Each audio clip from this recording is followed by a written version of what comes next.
네, 오늘 주님의 얼굴을 사모하면서라는 제목으로 함께 말씀을 생각해 보겠습니다.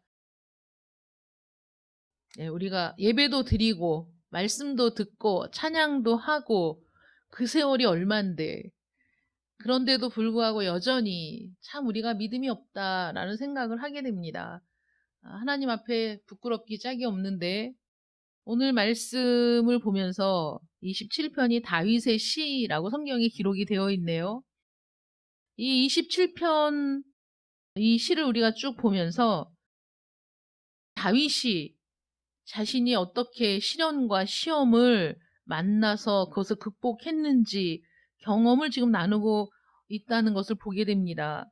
그래서 이 시편을 통해서 다윗의 경험을 나의 경험으로, 그래서 그가 극복했던 그 모든 것들이 나도 나의 현실에서 다가오는 모든 시험을, 어려움을 극복해낼 수 있는 다윗의 경험이 나의 경험이 되고 또 다윗의 고백이 나의 고백이 되는 그런 삶이 되기를 바라면서 말씀을 준비했습니다. 그리스도인이 된 이후부터, 하나님을 만나고 나서부터 더 이상 우리에게는 문제가 없다. 우리에게는 평안한 삶이 약속되어 있다. 보장되어 있다. 라고 생각한다면 그건 굉장히 잘못된 생각이라고 성경은 분명히 우리에게 말하고 있습니다. 그리스도인들이 이 세상에서 쉽게 살 것이라고 보장받지 않았다는 거죠. 오히려 성경은 많은 곳에서 우리가 그리스도인이기 때문에 하나님의 자녀들이기 때문에 특별한 시련들을 만나게 될 것이다 라고 말하고 있습니다. 이 땅에 계셨던 하나님의 아들 예수 그리스도의 삶을 우리가 보면 얼마나 많은 시험과 시련을 당하셨는지, 또 그토록 따라왔던 많은 사람들이 순식간에 배신하고 돌아서는 그런 모습도 우리 주님은 경험을 하셨습니다. 주님께서 역경과 투쟁의 삶을 사셨다면 그 주님을 따르는 우리에게는 얼마나 더 하겠습니까? 우리가 그리스도인이기 때문에 마귀는 그의 병력을 총동원해서 우리를 시험하고 어렵게 하고 죄로 쓰러지게 하고 패배하게 하고 불행한 느낌으로 살게 하고 불안하고 두려운 상태로 몰아넣기 위해서 최선을 다하고 있는데, 성경은 그렇게 최선을 다하는 마귀의 모습을 보고 뭐라고 얘기합니까? 마귀도 쉬지 않아요. 마귀도 가만히 있지 않아요. 우는 사자와 같이 삼킬 자를 찾아서 돌아다니고 있다는 거죠. 그래서 우리를 집요하게 공격하고 있는데 어떻게 우리가 그리스도인이 되었기 때문에 어떤 어려움도 없이 평안하게 살아갈 수 있겠느냐라고 성경은 얘기하고 있습니다. 그럼에도 불구하고 또 뭐라고 얘기하냐면 넉넉히 이긴다고 또 말씀해 주시는 거죠. 평탄한 삶이 아니라 어려움이 있고 시험이 있고 시련도 있는데 너희는 넉넉히 이길 수 있다라고 우리에게 말씀하십니다. 그것이 우리 그리스도인들의 믿음의 태도인 거죠. 어려움이 없어 라고 얘기하는 게 아니라 어려움이 있을 수밖에 없어. 시련이 우리에게 있어. 또 시험도 만나게 돼. 마귀는, 사단은 우리를 총동원해서 공격해 항상. 그렇지만 이길 수 있어. 네. 그것이 우리의 믿음이라는 것이죠. 성경은 이 세상에 나와 있는 모든 책들 중에 가장 정직한 책입니다. 가장 솔직한 책이에요. 역사는 승자들의 기록이라고 하는 말 들어보셨죠? 승리한 사람들의 기록이 역사입니다. 그래서 사실 많은 부분들이 왜곡되어 있을 수 있어요. 그래서 역사의 기록이라는 건 그 당시에는 기록하기가 어려운 거예요. 시간이 지나서 역사를 되짚어보고 여러 각도의 사람들이 쓴 것들을 종합해서 역사를 평가하게 되는 거죠. 그런데 언제나 승리자들에 대해서는 좋은 평가가 많고 또 좋은 미담도 많습니다. 그러나 성경은 한때의 승리자라고 해서 그 사람을 굉장히 높이 올리는 그런 모습들은 볼 수가 없어요. 다윗 왕도 감추고 싶었던 모든 죄악이 성경에는 다 기록이 되어 있습니다. 아브라함도, 하나님의 벗이라 칭함을 받았던 아브라함도 그의 모든 죄악이 성경에는 그대로 드러나 있어요. 성경은 이 세상에서는 뭐 정치인이나 철학자나 또는 심리학자들이 언젠가는 이 세상이 유토피아가 될 것이라는 어떤 이상을 제시하죠. 더 나아질 것이다. 더 좋은 환경이 될 것이다. 더 발전해서 이제 우리가 어떤 부족함이 없이 살게 될 것이다. 그런 날이 올 것이다. 라고 많은 사람들이 얘기하지만 사실 성경은 그럴 일이 있을 수 없다. 이렇게 얘기하는 거죠. 우리 전혜정 권사님이 기도하면서 전쟁의 종식을 기도했어요. 우리 모두 기도하죠. 저도 기도합니다. 기도해야 되고. 그런데도 전쟁의 종식이 요원해. 이 21세기에 성경은 거기에 대해서 뭐라고 얘기하냐면 사람들이 하나님을 향해 반항하고 죄인으로 있는 동안에 이 세상은 언제나 문제와 어려움으로 가득 찰 수밖에 없다라고 얘기하고 있다는 거죠. 그 문제를 누가 만들어내요? 사람이 만들어내죠. 그러면 우리가 어떻게 우리의 삶을 지탱해 나가야 하는가? 이 전쟁을 어떻게 치러 나가야 하는가? 이 삶의 시시각각 우리를 위협하는 모든 스트레스, 시련들, 어려움과 환난들을 어떻게 직면해 나가야 하는가? 시편에서 그 문제를 해결할 올바른 방법을 찾아보자는 거죠. 왜냐하면 이 시편에 있는 모든 기록들이 다 그러하지만 자신의 경험을, 자신의 체험을 굉장히 솔직하게 드러내고 있거든요. 왜 고민하는지, 왜 어려워하는지, 왜 힘든지, 자기가 지금 어떤 상태인지, 자기가 지금 진흙 구덩이에 처박혀 있는 상태라는 것들도 가감없이 다 고백하면서 거기에서 헤쳐나오는 그런 상태에서 벗어나는 그런 과정들이 시편에 많이 담겨 있습니다.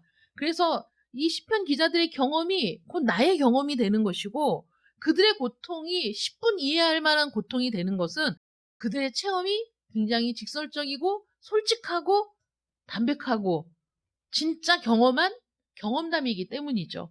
그래서 시편의 모든 글들은 우리에게 넉넉히 이기는 방법을 보여주고 있다는 거예요. 시편 기자들이. 오늘 말씀 보면 여호와는 나의 빛이요 나의 구원이시니 내가 누구를 두려워하리요? 여호와는 내 생명의 능력이시니 내가 누구를 무서워하리요? 하나님이 이런 분이시기 때문에 2절에 보니까 악인들이 내 살을 먹으려고 내게로 왔으나 나의 대적들, 나의 원수들인 그들은 실족하여 넘어졌다. 라고 얘기하죠.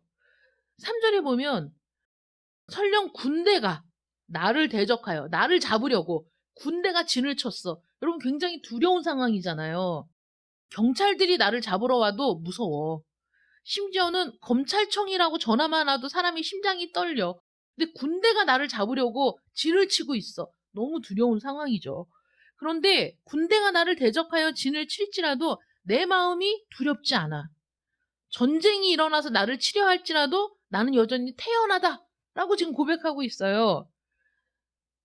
왜냐하면 5절에 보면 여호와께서 환난 날에 나를 그의 초막 속에 비밀히 지키시고 그의 장막 은밀한 곳에 나를 숨기시며 높은 바위 위에 두시기 때문이다 라고 얘기하죠. 6절 하반절에 보면 그래서 내가 그의 장막에서 즐거운 제사를 드리겠고 노래하며 여호와를 찬송하리로다 라고 고백하고 있어요. 다시 말해서 다윗이 무슨 얘기를 하고 있는 거냐? 나는 두렵지 않다. 두려워할 필요도 없다.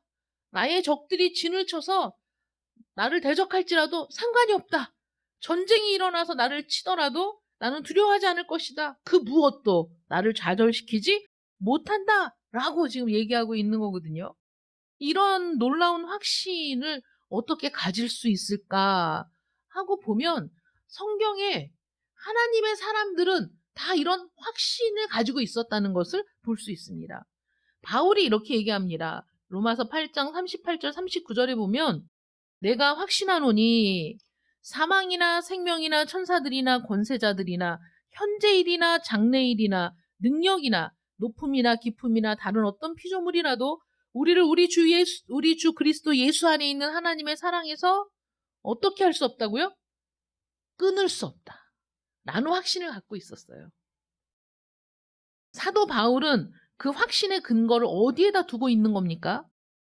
시편 기자는 자신의 확신을 어디에 두고 있는 겁니까? 논문을 쓰는 사람들은 자기의 논리를 증명하기 위해서 다른 사람들의 주장을 빌려와서 쓰죠. 인용합니다. 그래서 이러이러이러한 사람들이, 이런 전문가들이, 이런 분야의 대가들이 이런 주장을 했다. 이들이 주장을 생각해 보건대 내가 하는 주장이 옳다라는 걸 증명하기 위해서 그렇게 인용을 하는 겁니다. 그런데 사도 바울은 도대체 그 확신의 근거가 무엇이냐? 다윗의 이 확신의 근거는 무엇이냐? 그 확신의 근거가 자기 자신이 아닌 건 분명하죠. 여러분, 내 자신을 그렇게 확신할 수 있습니까? 내가 그런 능력이 있다고 믿어집니까? 나는 확신의 근거가 되지 못하고 바울의 확신의 근거는 주님이시죠. 다윗의 확신의 근거도 주님입니다. 주님 안에서 지금 다윗이 뭐라고 얘기합니까? 여호와는 나의 빛이요 나의 구원이시다 라고 고백하잖아요. 여호와가 나의 빛이고 나의 구원이 되시기 때문에 내가 이런 상황을 만나도 내가 두려워하지 않는다 라고 고백하고 있는 겁니다. 오늘 시편 27편은 14절로 이루어져 있는데 여기에 주님의 이름이 13번이나 나옵니다. 14절의 시에 13번이나 언급되고 있어요. 여기에 모든 비결이 있는 거예요. 왜 이 다윗이 시편 27편에서 끊임없이 하나님을, 주님을 언급하고 있느냐? 그만큼 그의 인생에서 하나님이 중요하기 때문에. 다윗은 여호와는 나의 빛이요 라고 얘기했는데 빛은 어둠의 반대입니다. 절망의 반대죠. 복음도 역시 주님을 빛으로 소개하고 있어요. 마태복음 4장 16절에 보면 흑암에 앉은 백성이 큰 빛을 보았고 사망의 땅과 그늘에 앉은 자들에게 빛이 빛이었도다. 모든 어려움과 환난의 결과로 우리가 어두움 가운데 처해 있게 되었는데 주님은 나의 빛이십니다. 하나님은 모세에게 율법을 통해서 빛을 주셨는데요. 그 후에 신약에 보면 한 사람이 나타나서 이렇게 얘기합니다. 나는 세상의 빛이니 나를 따르는 자는 어둠에 다니지 아니하고 생명의 빛을 얻으리라. 요한복음 8장 12절의 말씀입니다. 또 이렇게 말씀하셨습니다. 내가 곧 길이요 진리요 생명이니 나로 말미암지 않고는 아버지께로 올 자가 없느니라. 여호와는 나의 빛이십니다. 그래서 나의 구원이 되십니다. 그분은 나의 행복을 보장하며 피할 곳으로 인도하는 분이시죠. 그래서 바울이 로마서 8장 37절에 보면 이 모든 일에 우리를 사랑하시는 이로 말미암아 우리가 넉넉히 이기느니라 라고 얘기하고 있어요. 아까 말씀드린 것처럼 어떤 것들도 하나님의 사랑에서 끊을 수 없으리라는 고백 바로 앞에 이 말씀이 있는 거예요. 이 모든 일에 우리를 사랑하시는 이로 말미암아 우리가 넉넉히 이길 수 있다. 그 사랑이 얼마나 강력한지 뭐 사망이나 높음이나 깊음이나 하늘의 권세나 천사들이나 그 어떤 것도 하나님의 사랑에서 끊을 수 없어. 우리는 그렇게 강력하게 하나님의 사랑에 묶여있는 존재들이기 때문에 당연히 우리는 이길 수밖에 없다라고 확신하고 있다는 것이죠. 바울도 그 하나님을 만났기 때문에 다윗도 그 하나님을 만났기 때문에 그 하나님께 자신의 확신의 근거를 두고 하나님은 이런 분이시기 때문에 결코 염려할 일이 없어. 하나님은 이런 분이시기 때문에 두려워할 필요가 없어 라고 말할 수 있다는 것이죠. 우리는 어둠의 왕국으로부터 하나님의 사랑하는 아들의 왕국으로 옮겨졌습니다. 어둠의 왕국에서 국적이 바뀌었어요. 우리는 완전히 옮겨졌어요. 하나님의 나라로. 그래서 우리는 이 세상에 있지만 우리의 시민권은 어디에 있습니까? 하늘에 있죠. 우리의 시민권은 하늘에 있습니다. 그래서 다윗이 이렇게 얘기합니다. 여호와는 내 생명의 능력이시니. 내 생명의 능력이야. 무슨 말입니까? 나는 하나님이 없이는 이 생명이 아무 가치가 없어. 하나님만이 내 생명의 능력이 되신다 라고 고백하고 있어요. 그렇기 때문에 군대가 나를 대적하여 진을 칠지라도 이것이 다윗 자신이 너무나 강력하기 때문에 자기가 힘이 막강해서 두렵지 않다라는 표현이 아니라 자신의 연약함을 너무 잘 알고 있었습니다. 다윗은. 그러나 내가 아니라 내 뒤에 강력한 능력이 있다는 거죠. 준비된 능력이 있어. 여러분 그 영상 보셨는지 모르겠지만 사자가 막 그 새끼 곰을 쫓아가는데 엄마를 만났어요. 그래서 딱 돌아서 갖고 사자를 향해서 빠바바바바 엄마가 있으니까 막강한 엄마가 뒤에 있으니까 이제는 사자가 겁나지 않는 거야. 그러니까 막 거기다 대거리를 하는 거죠. 우리 뒤에 다윗이 자기 뒤에는 나는 연약해. 나는 별 볼 일 없어. 나는 사실 아무것도 아니야. 그런데 내 뒤에 하나님이 있어. 모든 것을 통찰하시는 하나님, 모든 자원과 능력이 부족하지 않은 그분이 나의 소유야. 지난주 말씀드렸잖아요. 그분 안에 내가 있고 내 안에 하나님이 있어. 내가 만유의 주제, 창조의 주 하나님을 소유하고 있다니까. 그런데 맨날 패배감에 젖어서 살게 하는 마귀의 유혹에 넘어가서 늘 패배감에 젖어 산다면 얼마나 불행한 일이냐고요. 하나님이 나와 함께 있어. 그러니까 다윗은 그 능력을 확신했기 때문에 두려워하지 않았다는 거예요. 어떤 일이 있어도 난 두려워하지 않아. 여호와는 내 생명의 능력이시니 내가 누구를 무서워하리요. 너무 어리석은 일이죠. 내 생명의 능력이신 여호와가 나와 함께 하고 있는데 내가 누군가를 무서워하고 두려워한다면 얼마나 웃기는 일이냐고. 마틴 루터는 이렇게 고백했습니다. 내 주는 강한 성이요 방패와 병기 되시니 큰 환난에서 우리를 구하여 내시리로다. 네, 찬송가에 있는 거죠. 네. 내 주는 강한 성이요. 내 주님이 강한 성이 되시기 때문에 방패와 병기가 되시기 때문에 큰 환난에서 우리를 구하여 내실 능력이 있으신 분이시다. 그러니까 두려워할 일이 없다라고 마틴 루터도 고백하고 있는 겁니다. 이것이 바로 시편 기자가 갖는 확신의 근거였다는 것이죠. 하나님은 온전한 지혜, 온전한 지식, 그래서 전지하시고 전능하신 하나님, 모든 것을 완전하게 소유하신 그 하나님, 누구도 저항할 수 없는 그 하나님이 내 편이시다. 나와 함께 하신다. 내 뒤에 든든하게 계시는 분이시다. 라는 것을 알고 있기 때문에 그것을 확신했기 때문에 두려워하지 않아, 무서워하지 않아 라고 말할 수 있었다는 거죠. 그 하나님은 위대하시고 높이 계신 분이시지만 우리가 하나님의 백성이기 때문에 우리가 하나님의 자녀이기 때문에 우리에게 관심을 갖고 계신다는 거죠. 그래서 솔로몬이 하나님의 성전을 건축했을 때 하나님이 그 성전을 주목하여 보시고 그 성전에 와서 기도하는 자들도 주목하여 보신다. 하나님의 관심이 집중되어 있다. 하나님을 찾는 자들에게 하나님의 관심이 집중되어 있다. 하나님께 기도하는 자들에게 하나님의 관심이 집중되어 있다. 하나님은 당신의 관심을 굉장히 적극적으로 표현하셨어요. 내가 관심이 있어. 내가 집중해서 볼 거야. 내가 한시도 너에게서 눈을 떼지 않을 거야. 라고 말씀하시거든요. 그분이 말씀하십니다. 내 얼굴을 찾아라. 나에게 돌아와라. 너의 짐을 나에게 맡겨라. 이렇게 말씀하시고 있습니다. 우리가 고통에 사로잡혀서 인간적인 방법으로 어떻게든지 고통에서 벗어나려고 몸부림을 칠 때에도 하나님은 찾아오시죠.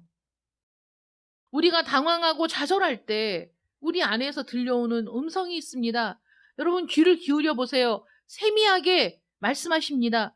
너 왜 이렇게 힘든데? 너 이렇게 절망스러운데? 너 이렇게 두려운데?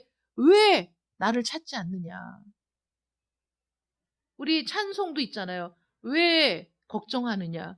왜 염려하느냐? 무얼 두려워하느냐? 기도할 수 있는데 하나님을 찾으라 말씀하십니다. 시편 27편 8절에 너희는 내 얼굴을 찾으라 하실 때 내가 마음으로 주께 말하되 여호와여 내가 주의 얼굴을 찾으리이다 하였나이다. 내 마음에 세미하게 들려주시는 하나님의 음성 너희는 내 얼굴을 찾으라. 너는 내 얼굴을 찾으라 하는 말씀에 다윗이 응답합니다. 여호와여 내가 주의 얼굴을 찾으리이다. 찾겠습니다. 주의 얼굴을 바라보겠습니다. 라고 응답했다는 거죠. 마태복음 11장 28절에 수고하고 무거운 짐진 자들아 다 내게로 오라. 내가 너희를 쉬게 하리라. 아니, 누가 이렇게 얘기해 주는 사람이 있습니까? 누가 여러분들에게 이렇게 말해주는 사람이 있습니까? 수고하고 무거운 짐진 자들아, 다 내게로 와라. 내가 너희를 쉬게 해줄게. 그렇게 말할 수 있는 사람이 누가 있습니까? 주님이 이렇게 말씀하십니다. 베드로전서 5장 7절에 너희 염려를 다 주께 맡기라. 이는 그가 너희를 돌보심이라. 마태복음 10장 30절에 너희에게는 머리털까지 다 세신 바 되었나니. 야, 얼마나 우리에게 관심이 있고 우리를 사랑하시는지 여러분 머리털을 다 세고 계신대잖아요. 저는 하나님을 덜 수고롭게 하는 사람이죠. 머리숱이 적어가지고. 머리숱 많은 사람은 하나님 얼마나 힘드시겠어요. 하나님이 머리털까지 다 세신 바 되셨다라고 말씀하십니다. 하나님 아버지 우편에 앉아 계신 예수 그리스도는 이 세상에 오셨었죠. 이 세상에 관한 모든 것을 다 알고 계십니다. 우리가 겪는 것을 다 겪으셨어요. 자신에 대한 죄인들의 반대를 다 견디시고 죽기까지 참으셨습니다. 우리의 노고, 우리의 약함, 우리의 고통, 우리 육체의 그 연약함, 이 모든 것들을 다 이해하시는 분이십니다. 어떻게요? 그분이 우리와 같은 모습으로 오셨기 때문에 우리의 모든 걸 다 이해하신다는 거죠. 내 얼굴을 찾으라고 말씀하신 하나님은 우리의 고통 가운데 계시면서 말씀하시는 분이시라는 거예요. 우리의 연약함 가운데 계시면서 말씀하시는 분이십니다. 내 얼굴을 찾으라. 우리를 도우려고 준비하고 계신 분입니다. 우리를 도우려고 기다리고 계시는 분이십니다. 그러면서 우리를 촉구하여 기도함으로 하나님 앞에 나오라고 말씀하시는 분이십니다. 27편 10절에 보면 내 부모는 나를 버렸으나 여호와는 나를 영접하시리이다 라고 말하고 있어요. 우리가 몸부림을 치고 넘어져서 우리 자신을 일으킬 수도 없고 다른 이들도 우리를 도와줄 수가 없는 그런 상황에서 영원하고 영존하시는 하나님은 우리를 영접하실 준비를 하고 계시다는 거죠. 누구도 우리를 도와줄 수 없어. 부모도 나를 버렸지만 하나님은 나를 버리지 않으신다는 거예요. 언제나 나를 품을 준비를 하고 계시다는 거예요. 우리를 일어서게 하고 우리를 전진하게 해주시는 분이 우리 하나님이시라는 거죠. 세상에 쓰레기라고 손가락질을 받는 사람도 참되게 하나님을 만나면 변화됩니다. 정말 하나님을 만나면 새 사람이 됩니다. 정말 하나님을 만나면 새로운 인생을 살아갑니다. 하나님은 그렇게 우리를 새롭게 하시고 걷게 하시고 뛰게 하시고 새로운 인생을 살아갈 수 있도록 도와주시는 분이 우리 하나님이시라는 거죠. 부모님이 계시다는 게 참 감사한 일인데 그 부모님 역시 우리와 같은 사람이고 죄인이기 때문에 어떤 때는 우리를 저버리기도 하고 또는 자녀를 버리는 부모도 있기도 합니다. 또 어떤 경우에는 그리스도인이 되었다는 이유로 버림받기도 합니다. 부모들에게. 많이 있죠. 이슬람 국가에서는 그리스도인으로 개종하면 가족으로부터 버림도 당합니다. 부모의 사랑은 놀라운 것이지만 이 세상에 있는 모든 사랑 중에 가장 위대한 사랑이 부모의 사랑이긴 하지만은 그 사랑이 부족할 때도 있습니다. 변할 때도 있죠. 우리 모두는 변할 수 있지만 오직 한 분만이 변함이 없으시다라고 성경은 기록하고 있어요. 변함 없으신 분, 하나님이시죠. 다윗과 같이 자기에게 다가오는 모든 시련과 환난을 직면하고 넉넉히 이기는 삶을 살고 있습니까? 여러분은? 만약에 그렇지 않다면 어떻게 하면 내가 그 확신을 얻을 수 있을까? 어떻게 하면 이 다윗과 같이 이런 어려움 속에서 이렇게 하나님을 확신하고 하나님께 나아가는 삶을 살 수 있을까? 어떻게 이런 삶을 계속해서 유지해 갈 수 있을까? 여기에 다윗의 대답이 있습니다. 첫 번째가 제일 먼저는 하나님을 믿는 거죠. 하나님을 믿지 않는데 어떻게 그 모든 삶을 누릴 수 있겠습니까? 가장 먼저는 하나님을 믿어야 합니다. 믿음이 없이는 아무것도 소유할 수 없어요. 히브리서 11장 6절에 이렇게 얘기합니다. 하나님께 나아가는 자는 반드시 그가 계신 것과 그가 자기를 찾는 자들에게 상 주시는 이심을 믿어야 할지니라. 그러나 그것만으로는 충분하지 않다는 거예요. 하나님을 믿는 많은 사람 가운데에도 혼란과 패배를 경험하고 거기서 빠져나오지 못하는 사람들도 있죠. 왜 그렇습니까? 믿음이 전부 아닙니까? 이렇게 우리가 생각하지만 믿음은 시작에 불과한 거예요. 여러분, 사랑하는 사람을 만났어요? 너무나 행복하죠? 같이 있고 싶어. 그래서 선택하는 게 뭐죠? 결혼합니다. 그러면 우리는 서로 사랑하니까 이제 모든 것이 다 만족하고 우리는 서로 사랑하니까 모든 문제가 없고 우리는 사랑하니까 이제 끝입니까? 아니죠. 결혼은 새로운 시작이잖아요. 앞으로 함께 지낼 모든 시간들 속에서 그 사랑이 유지되게 하기 위해서 그 사랑이 더욱 견고해지게 하기 위해서 서로 노력해야 됩니다. 서로 더 힘써 사랑해야 됩니다. 아니, 더 이상 사랑하지 않는데 어떻게 유지가 되겠어요? 믿음은 시작이에요. 내가 하나님을 어떤 경로를 통해서든지 어떤 이유를 통해서든지 하나님을 알게 되었고 믿게 되었습니다. 그 믿음은 이제 하나님과 나의 관계의 시작일 뿐이에요. 무궁무진한 경이롭고 놀라운 일들이 펼쳐지는 시작일 뿐이라고. 근데 그 시작에서 멈춰 있는 사람들이 너무 많다는 거죠. 여러분 자신을 한번 생각해 보세요. 그 입구에 멈춰져 있는 것이 나 아닌가.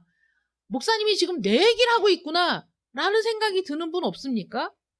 그 입구에서 멈춰 있는 거야. 더 들어가지 않는 거지. 이러다가 내 인생이 송두리째 그냥 여기 빠져드는 거 아닌가? 라는 두려움으로 더 이상 깊이 들어가지 않는 사람들이 너무 많아요. 그러면서 내가 하나님을 믿는데 교회를 다니는데 왜 나의 인생은 이런가? 라고 또 고민하고 있다니까. 그 입구에서 들어가야지. 하나님이 내 얼굴을 찾으라 라고 말씀하신 게 세상의 불신자들에게 하는 말씀입니까? 당신의 자녀들에게 하는 말이죠. 당신의 백성들에게 하는 말입니다. 야, 내 얼굴을 좀 봐. 내 얼굴을 찾아. 나를 만나. 나와 함께 있어야지. 라고 말씀하시는 거죠. 여러분 얼마나 하나님과 함께 있습니까? 여러분 얼마나 하나님을 찾으십니까? 여러분 얼마나 하나님께 여러분들의 사정을 아뢰고 있습니까? 솔직하게 생각해 보세요. 솔직하게 얘기해 보세요.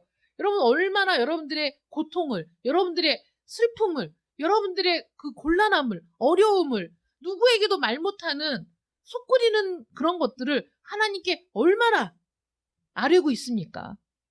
하나님은 여러분들을 주목해서 보고 계시기 때문에 여러분들을 다 알고 계시는데도 나를 가장 잘 아는 분이 하나님이신데도 내가 내 속마음을 하나님께 털어놓기가 그렇게 어려워? 쉽습니까? 여러분 속마음을 털어놓기가 쉬워요? 나는 5만 가지 고민으로 머릿속이 시끄러울 때가 많잖아요. 내가 해결할 수 없는 수없이 많은 문제들이 있지 않습니까? 인간관계가 대답 한마디로 해결이 되냐고. 사람과의 관계가 정답이 있습니까? 이렇게 해 하나로 모든 게 해결되는 게 인간관계가 아니지 않습니까? 그 가운데서 겪는 나의 그 불편함, 괴로움, 답답함, 또 누구에게 말도 할 수 없어. 그런데 하나님께도 말하지 않아. 나는 하나님과 교제하며 더 깊이 그 안으로 들어가기를 거부하고 있어. 그러면서 나는 하나님을 믿는데. 그러니까 답답한 거지. 하나님을 믿는데 왜 이런 일이 있는 거야? 하나님을 믿는데 왜 다윗처럼 이런 확신이 없는 거야? 하나님을 믿는데 바울처럼 왜 그런 뜨거운 확신이 없는 거야? 내가 안 가고 있으니까. 그러니까 하나님이 말씀하시죠. 내 얼굴을 봐. 내 얼굴을 찾아. 내 입을 크게 열어. 기도해. 말씀하시는데 우리는 안 하고 있잖아요. 안 하고 있으면서 뭘 바래. 시도도 안 하고 움직이지도 않으면서. 옛날에 그런 책이 있었어요. 책 제목이 사랑은 움직이는 거야. 그 책이 있었어요. 꼼짝도 안 하고 있으면서 사랑한다고 얘기하는 건 거짓말이지. 사랑한다는 건 마음이 가는 건데 마음이 가면 행동하게 되어 있죠.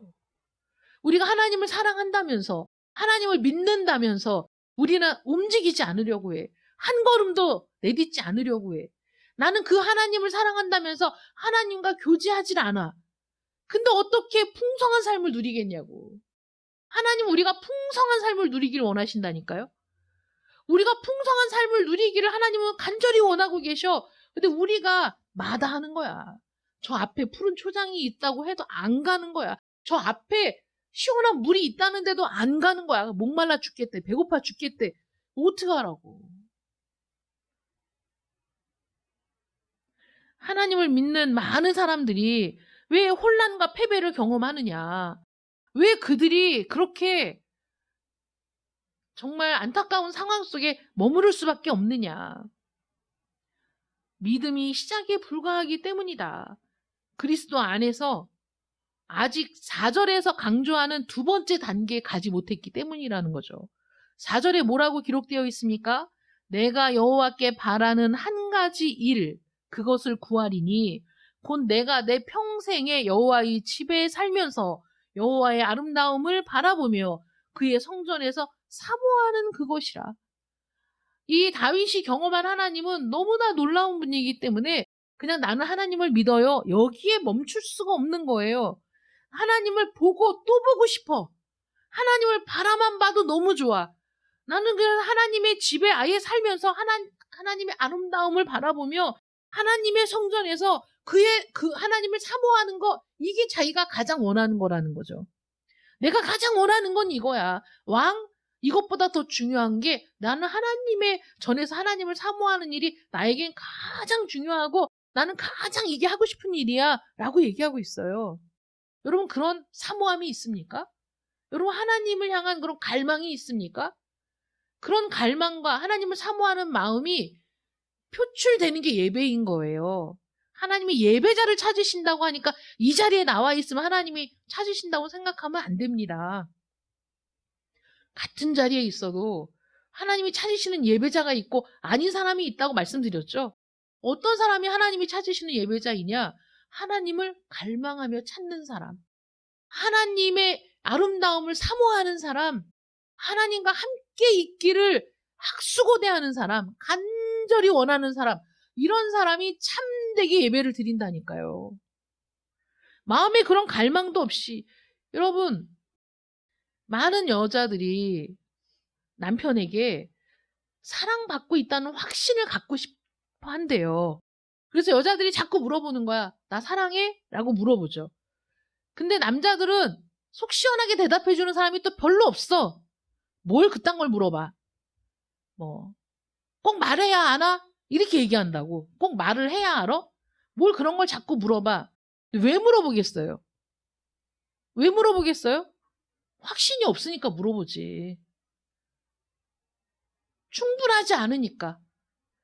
남편이 나를 사랑하는지 충분히 인식이 안 되니까. 확신할 수 없으니까 자꾸 대답을 듣고 싶어서 물어보는 거야.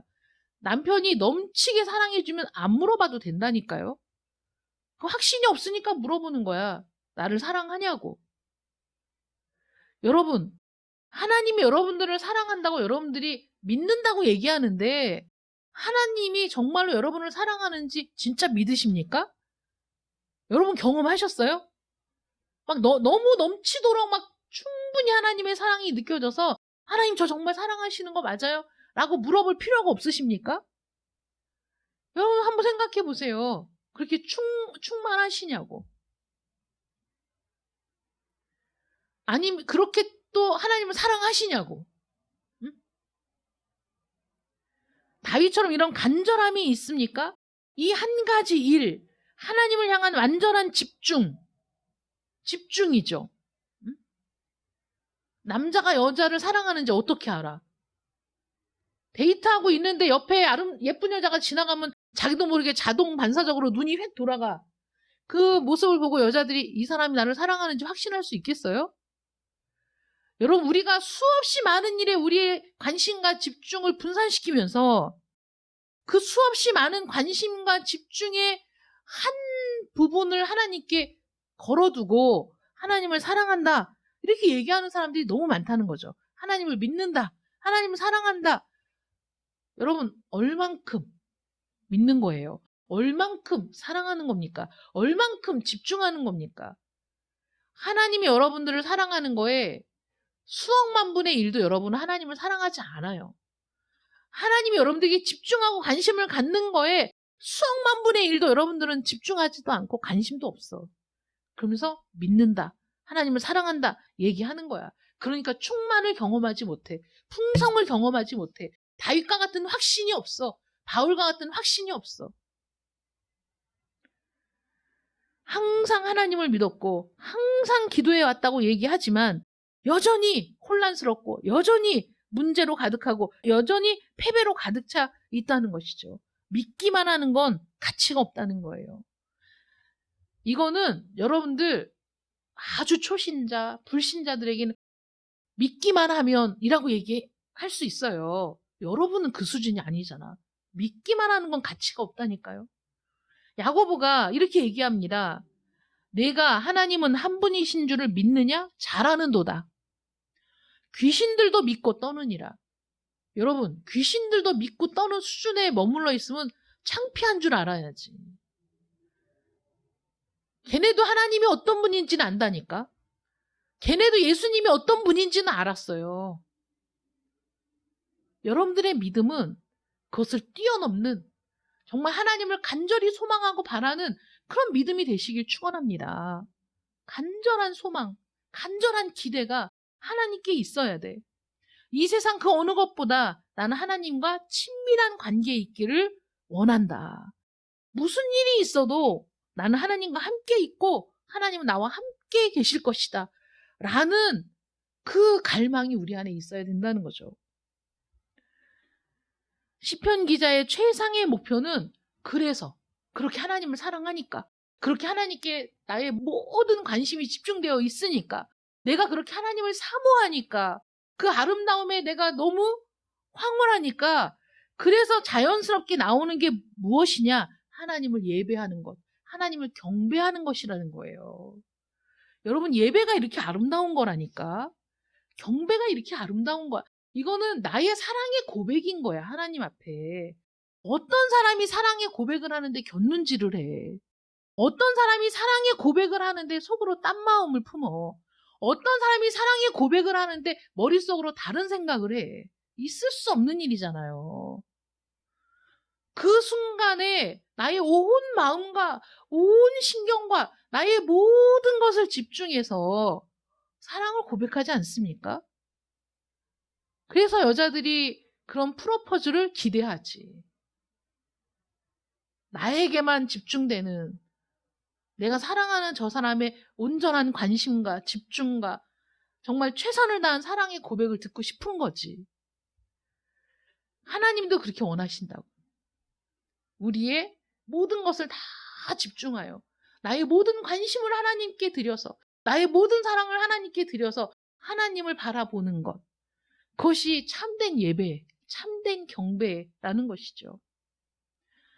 다윗은 하나님을 알기 원했습니다. 하나님을 앙망하기를 원했습니다. 그게 그의 경배였고 예배였다는 것이죠.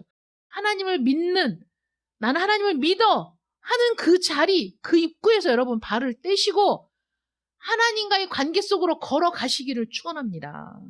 하나님과의 관계 속으로 여러분 들어가시기를 축원합니다.